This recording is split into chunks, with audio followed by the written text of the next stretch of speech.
وسلم۔ معزز سامنے حضرات، اعلان نبوت کے بعد میرے آقا صلی اللہ تعالیٰ علیہ وسلم کے خلاف میں اکثر کفاران مکہ چلے گئے۔ جو مکہ کے کفار پہلے نبی کو امین کہتے تھے، صادق مانتے تھے، اعلان نبوت کے بعد وہ کفاران مکہ اپنی باتوں سے مکر گئے اور نبی کے خلاف ہو گئے، نبی سے دشمنی مول لے لی۔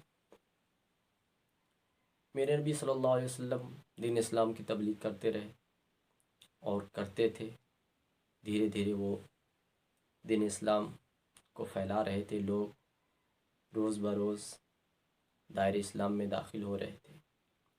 ادھر کفاروں کی ٹولیوں میں کھلبلی مچی ہوئی تھی کہ کہیں ایسا نہ ہو کہ محمد صلی اللہ علیہ وسلم سب کو اسلام میں داخل کر لے اور ہم لوگوں کا مذہب ختم ہو جائے، باطل مذہب ختم ہو جائے۔ ابو جہل نے مجمع عام میں اپنی بات کو رکھا اور کہا کہ میرا ایک یمن میں دوست ہے، ام حبیب، جو بہت علم والا ہے، اور وہ جب کسی سوال کرتا ہے تو سامنے والے کی جواب بنتی نہیں ہے، سامنے والا بے جواب ہو جاتا ہے اور وہ خاموش ہو جاتا ہے، تو کیوں نہ اپنے دوست ام حبیب کو میں بلاؤں اور محمد صلی اللہ علیہ وسلم کے سامنے رکھوں، میرا دوست سوال کرے، اور جب وہ محمد صلی اللہ علیہ وسلم جواب نہ دے پائے تو پھر ان کو اپنے دین سے باز رہنے کو کہیں اور ہمارا دین بچ جائے، ان کا مذہب ختم ہو جائے، ان کا دین ختم ہو جائے اور ہمارا دین برقرار رہے۔ لوگوں نے کہا ٹھیک ہے، اگر آپ کے دوست علم والے ہیں، اچھے ہیں، بہتر ہے تو بلا لیا جائے۔ ابو جہل نے فوراً خط لکھا اور قاصد کو بھیجا۔ قاصد بہت تیزی کے ساتھ سفر کیا اور یمن پہنچا، یمن میں ام حبیب سے ملاقات کی اور وہ خط دیا۔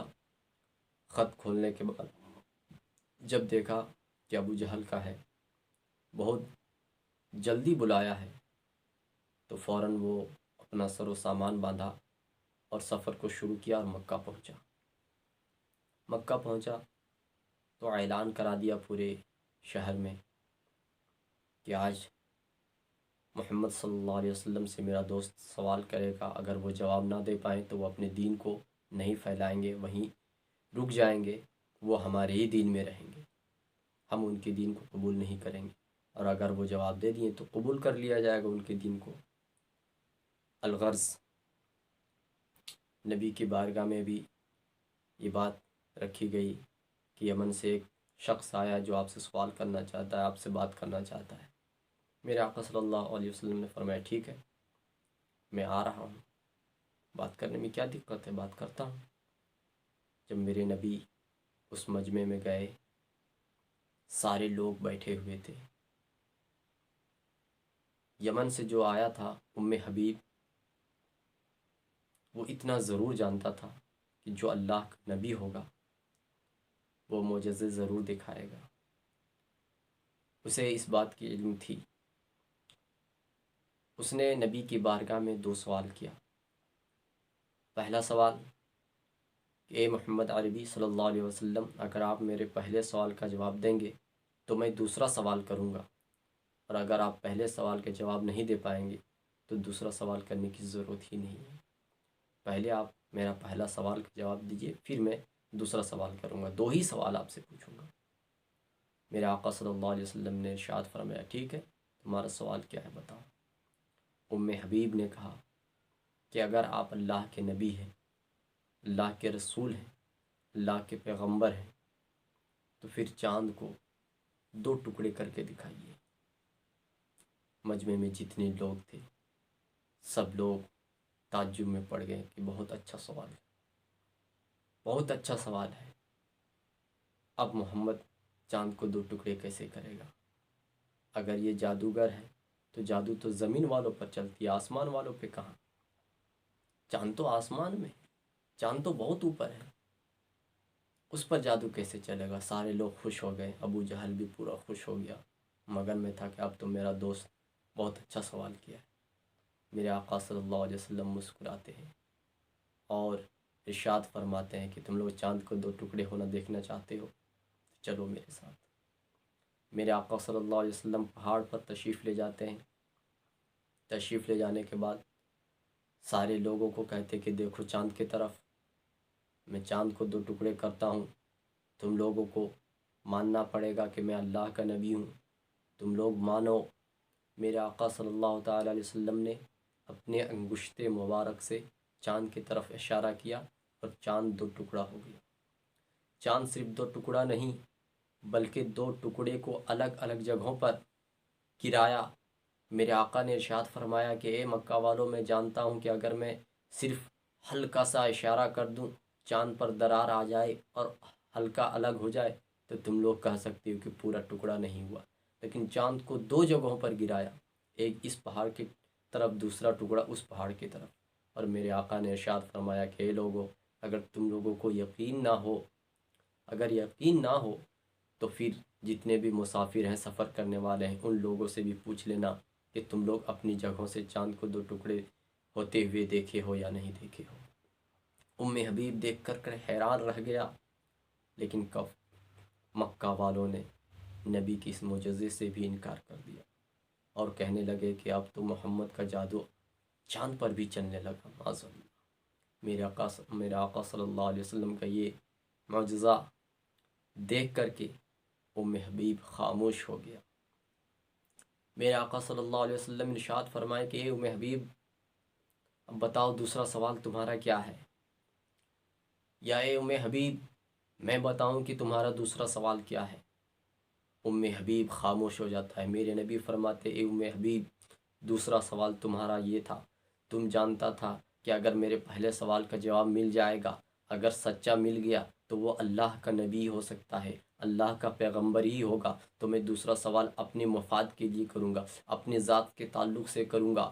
اے حبیب، دوسرا سوال تمہارا یہ تھا کہ تمہارے گھر میں ایک بیٹی ہے جو آنکھ سے اندھی ہے، اور اس کی ایک بیٹی ہے جو آنکھ سے اندھی ہے، اس کے ہاتھ لولے ہیں، وہ پیر سے لنگڑی ہے، وہ زبان سے گونگی ہے، بول نہیں سکتی، بستر میں پڑی رہتی ہے۔ تم جانتے تھے کہ اگر وہ اللہ کا نبی ہے تو ضرور میرا پہلا سوال کا جواب دے دے گا، اور جب جواب مل جائے گا تو میں اسی مفاد کے میں اپنی بیٹی کے تعلق سے سوال کروں گا کہ وہ اللہ کے نبی ہیں تو پھر میری بیٹی کو شفا کر دے۔ میرا آقا ارشاد فرماتے اے حبیب، گھبرانے کی بات نہیں ہے، تم مجھے اللہ کا نبی مانو، تم مجھے پیغمبر اسلام مانو، تم کلمہ طیبہ پڑھ کر دائرہ اسلام میں داخل ہو جاؤ، تمہاری بیٹی کو شفا مل جائے گی۔